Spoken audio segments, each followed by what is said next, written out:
Every neighborhood has that house. The one kids dare each other to touch. The one parents avoid explaining. The one that's always on the market but never seems to sell. On Ashpine Lane, that house sat at the very end of the block. It wasn't a mansion, just a plain two-story home with peeling white paint, a sagging porch, and weeds pushing through the walkway. Its shutters rattled even when there was no breeze. The blinds were always drawn, as if the house itself didn't want to be looked at. When Lisa and Mark bought it, they thought they'd won the lottery. A starter home for half the market price, a place to call their own. They were newly married, eager to build a life together. The neighbors smiled politely when they moved in, but none came to introduce themselves. That struck Lisa as odd, but she brushed it off. She should have listened to her gut. The first night, the noises started. Not creaks, not drafts. Footsteps. Mark stopped mid-unpacking, head tilted. "You hear that?" Lisa froze.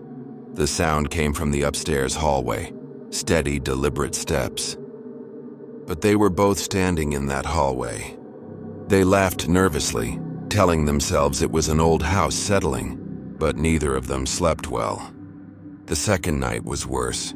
Just after midnight, their bedroom door clicked shut. Not slammed, not blown by wind. Clicked, turned. Mark muttered about warped hinges and went to open it. The knob wouldn't move. He yanked harder. The door rattled but stayed locked. Lisa sat up, clutching the blankets, whispering, "Mark, stop, please stop." And then, just as suddenly, the knob turned on its own. The door swung open. The hallway beyond was empty, but colder than the rest of the house. Each night brought something new. Chairs moved slightly from where they'd left them. A lamp was tilted. Their kitchen clock stopped at 3:15 a.m. every morning without fail. Once, Lisa swore she heard someone whisper her name while she washed dishes. Lisa. Soft, right at her ear. She dropped a plate, spinning around. The kitchen was empty. By the end of the first week, Lisa begged Mark to set up a camera. Reluctantly, he agreed. He placed their camcorder on the living room table, angled toward the stairs. That night, the noises came again. Footsteps, the scrape of something heavy dragging. Lisa and Mark barely slept. The next morning, they checked the tape, and what they saw made their skin crawl. The living room sat empty for hours. Then, at 2:41 a.m., the couch dragged 6 inches across the floor. Not pushed slightly, dragged. The lamp wobbled, tilted, and instead of falling, it froze midair. Hung there, then settled back upright on its own. Lisa's hand clutched Mark's arm as the next part played. A figure crawled into view, not walking, crawling. Along the ceiling, its limbs bent at grotesque angles, head dangling upside down, hair hanging toward the floor.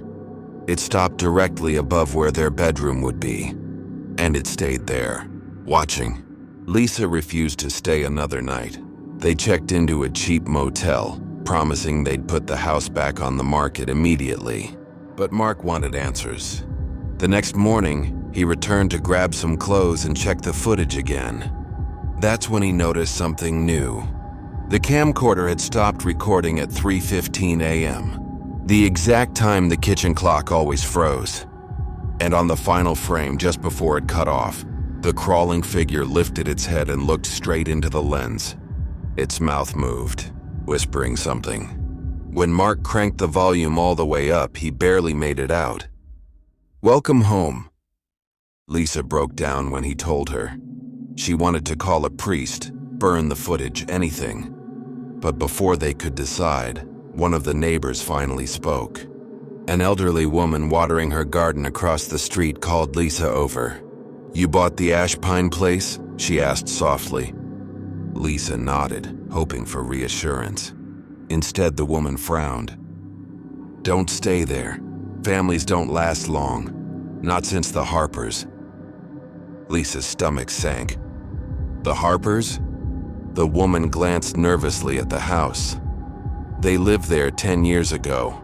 Moved out after their little girl kept talking to someone. Said a lady in the walls wanted her to play upstairs.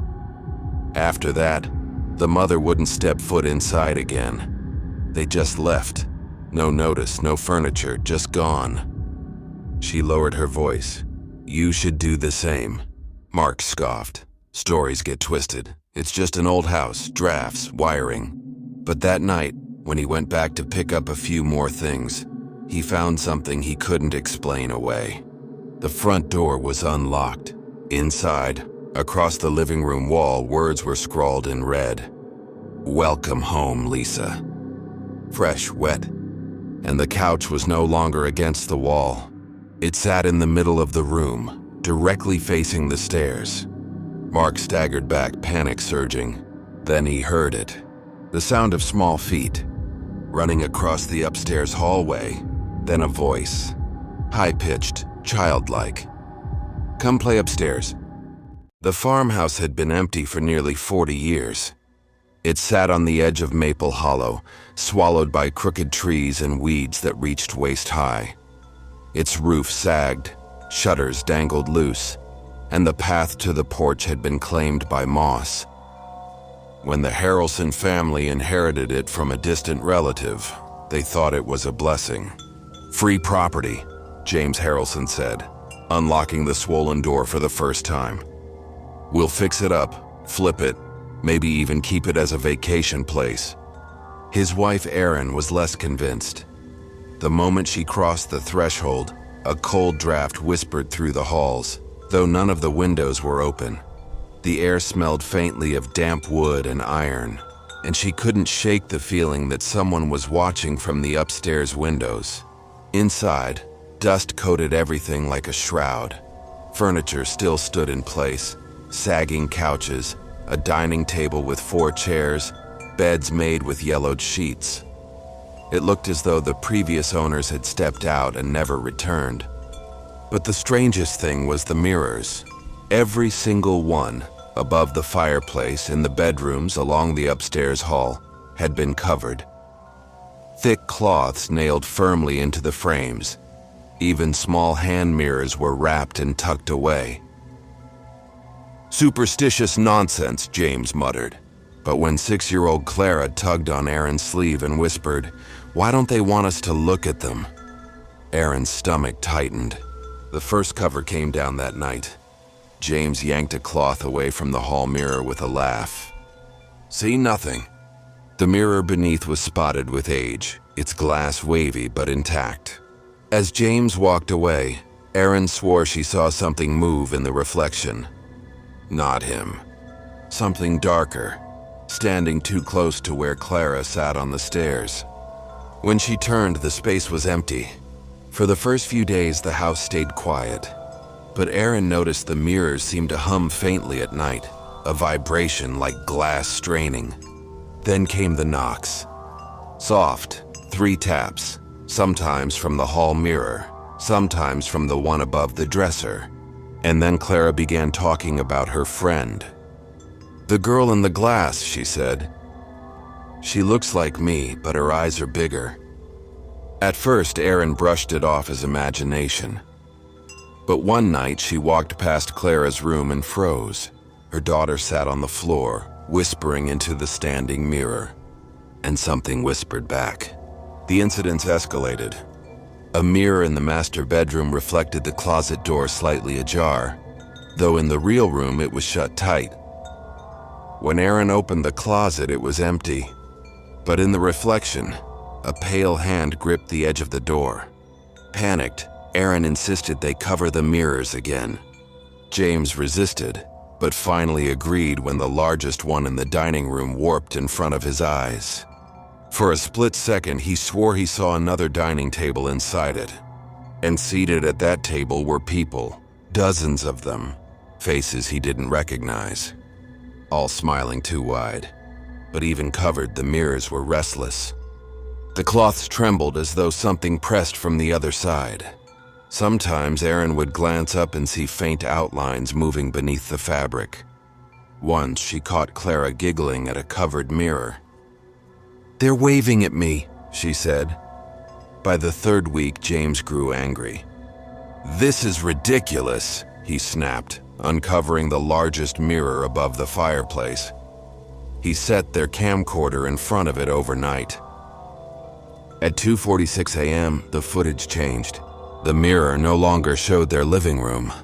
Instead, it showed a staircase leading up into darkness, and from the top of the stairs, a little girl appeared. She looked exactly like Clara, but her eyes were hollow black pits, and she grinned too wide as she waved at the camera. The next morning, Clara was gone. Her bed was neatly made, sheets icy cold. Aaron screamed her name, tearing through the house. Every room was empty, every door locked. Then James remembered the footage. He rewound it. At the end, Clara stood on the other side of the mirror, pressing her palms to the glass. Behind her crowded dozens of shadowy figures, faces distorted, smiling. As the tape ended, her reflection mouthed something. Though silent, Aaron could read the words, "Let me stay." In desperation, James smashed the fireplace mirror. Glass shattered across the floor, but the moment it broke, every other mirror in the house cracked at once. From upstairs came Clara's scream. They found her standing in the hall, pale and trembling. "I didn't like it there," she whispered. "She wanted me to stay. She said we could trade places." Aaron clutched her daughter, sobbing.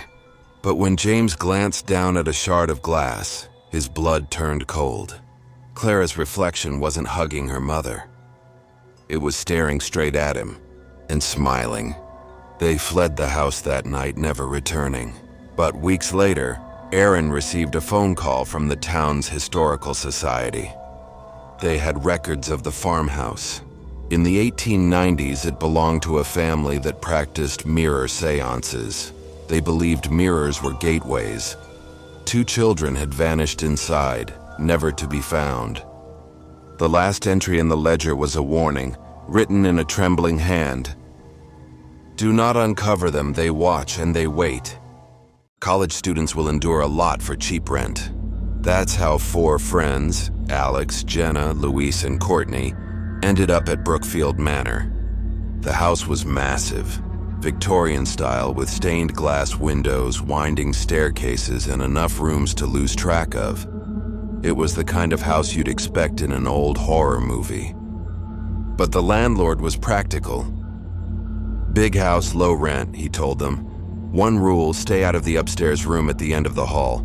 Doors nailed shut, unsafe." The students laughed. Maybe it was black mold, maybe rotted beams. But as they dragged their boxes upstairs, Jenna noticed something odd. The nails in that door were new. The first week was uneventful. They settled in, threw a housewarming party, joked about the creepy forbidden door. But then came the scratching, soft, deliberate from behind the nailed-shut door. Scratch, pause, scratch. At first they assumed it was mice, but the sound was too slow, too measured. Then came the whispers. Too faint to make out, like multiple voices murmuring at once. Jenna swore they were saying her name. Luis pressed his ear to the wood one night. The whispers cut off instantly. Then came 3 knocks. Slow, even. Knock, knock, knock. Luis stumbled back, pale. That wasn't rats. The next day they asked the landlord again. His face drained of color. "Don't touch that room," he snapped. "Whatever you hear, ignore it." When Jenna asked why, he muttered only one thing. "Brookfield doesn't like strangers." By the second week, their curiosity boiled over. One night after drinking, Alex grabbed a hammer. "You guys want to know what's in there?" He grinned. Despite protests, he pried the nails loose. Each one groaned as though resisting. When the door finally creaked open, a foul smell drifted out. The room inside was bare, except for the walls. They were covered in drawings. Stick figures, dozens of them, scrawled in red crayon. Only some of the lines weren't waxy. Some were darker, brown, dried. Blood. And the figures weren't random. They were them. 4 stick figures drawn again and again. From that night on, the house turned hostile. The whispers no longer stayed behind the door. They seeped through the walls, calling each of them by name. Courtney found her textbooks rearranged on her desk, spelling her name letter by letter. Jenna's bathroom mirror fogged over with condensation one morning, though she hadn't used hot water. When she wiped it, the glass read, "Hello, Jenna." Luis woke to find stick figures drawn across his bedsheet in something wet and sticky, and Alex, the one who opened the door, began sleepwalking. They found him standing in the forbidden room at 3 a.m., tracing the drawings with his fingers. By the 3rd week, their nerves were shredded. The drawings in the locked room changed. The stick figures grew more detailed. Faces, eyes, their faces, their eyes. And in the corner, new figures appeared. 4 stick figures lying in beds, eyes crossed out. They tried to leave, but the landlord refused to release them from the lease. "You agreed," he said. His voice trembled, as though he was more afraid of the house than they were. "We can't break the contract. Brookfield won't allow it." That night, Courtney disappeared. Her bed was empty, the sheets soaked in something dark. On the wall above it, a new drawing had appeared. A stick figure with Courtney's long hair, eyes scratched out. Luis became obsessed with the drawings.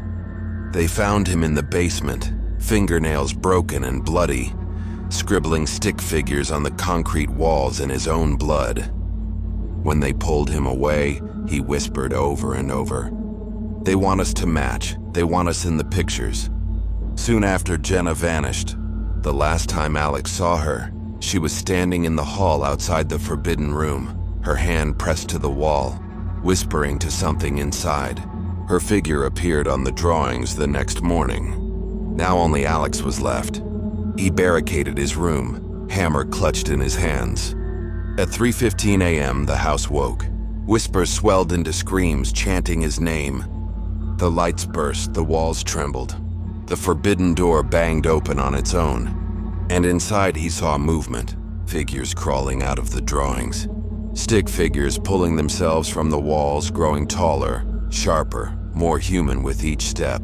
And in the middle of them stood Jenna, Courtney, and Luis, their faces pale, their eyes crossed out, smiling. Alex screamed as the house went dark.